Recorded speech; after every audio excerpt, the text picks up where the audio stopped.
चाहत और विवियन में एक बार फिर से बड़ी लड़ाई हुई, जिसका प्रोमो जो है अभी अभी सामने आया है। उस प्रोमो को देखने के बाद जो है लोग तरह तरह की बातें जो है वो कर रही हैं। विवियन सेना के जो फैंस है विवियन सेना को सपोर्ट कर रही हैं, चाहत पांडे के जो फैंस है वो चाहत पांडे को सपोर्ट कर रही हैं।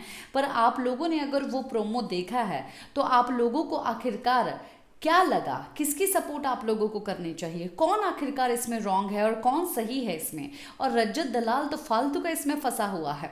और जब मज़े लेने की बात थी तब तो मज़े ले लिए, और जब उंगली उठी सामने से तब इसको एहसास हुआ कि भाई ये बेफालतू की बातें और बेफालतू का मुद्दा जो है वो उठा रहा है। तब इसको याद आया, पहले तो इसको याद नहीं आया था। ये तो मुद्दा एक्चुअली में अगर वीकेंड के वार पे उठाया जाए तो मस्त वाली रजत दलाल की क्लास लगनी चाहिए कि मतलब कि तेरे मज़े।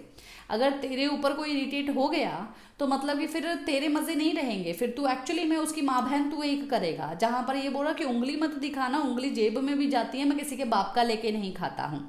ये बात जो है ये रजत दलाल ने विवियन को बोल दी है। ऐसे कैसे बोल दिया भाई? विवियन ने भी वहाँ पर सुन के पता नहीं लिया है या नहीं लिया है। हालांकि क्या सब चीज़ें हुई है वो मैं आप लोगों को कुछ ही देर में इस लड़ाई से रिलेटेड और भी चीज़ें जो है बताऊँगी। पर यहाँ पर जैसे कि ब्लाइंड्स ऑफ थी और ब्लाइंड्स ऑफ होने के बाद जो है बाथरूम जो है घर के अंदर एक ही बाथरूम है, तो विवियन ने सब लोगों को पूछा कि भाई किसी को जाना नहाने या वॉशरूम जाना है।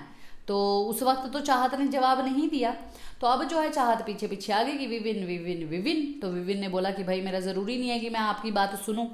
तो बोले नहीं, मैं ये बात बोल रही थी कि आपने बोला था ना नहाने के लिए, जैसे कि आप लोगों ने प्रोमो देखा, नहीं मैं अभी नहा रहा हूँ, ये चीज़ जो है बोल दी। पर वहाँ पर जानबूझ के विवियन ने जो है जो उंगली की है वो जानबूझ के की है। और आते हैं बाहर और रजत को बोलते हैं जिस तरीके से कि रजत बाथरूम जाना है, वो भी आगे से मस्त मज़े में 3 सेकंड के लिए जाना है। वहाँ पर खड़ी होकर लड़की देख रही है तो ये भी घुस गई अंदर, भाई मेरे को वॉशरूम जाना है। और वहाँ पर ये जो विवियन ने जिस तरीके से वार्निंग दी थी तो विवियन उसके ऊपर भड़का कि भाई जब मैंने तुझे बोला है कि मेरे को ही देना है, मेरे को ही वॉशरूम वापस देना, तो तूने कैसे किसी और को दे दिया।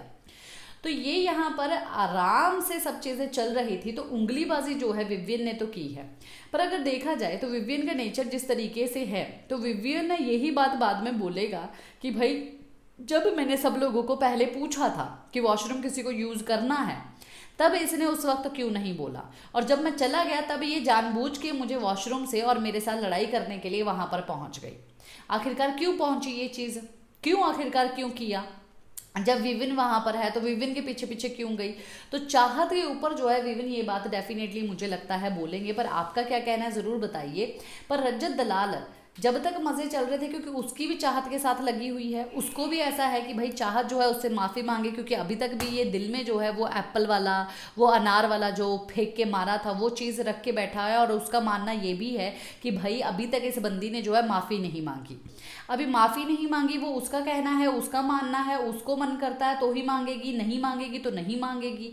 तो अभी भी इसीलिए जो है विवियन का साथ जो है दिया। और जब विवियन टेढ़ा हुआ तब ये भी काफ़ी ज़्यादा टेढ़ा होके और बाप के बारे में बोलने लग गया, जो कि एक्सेप्टेबल नहीं था। विविन को जो है वहाँ पर तो भाई इसकी ऐसी तैसी फेर देनी चाहिए। क्या कहते हैं आप लोग, बताइए ज़रूर।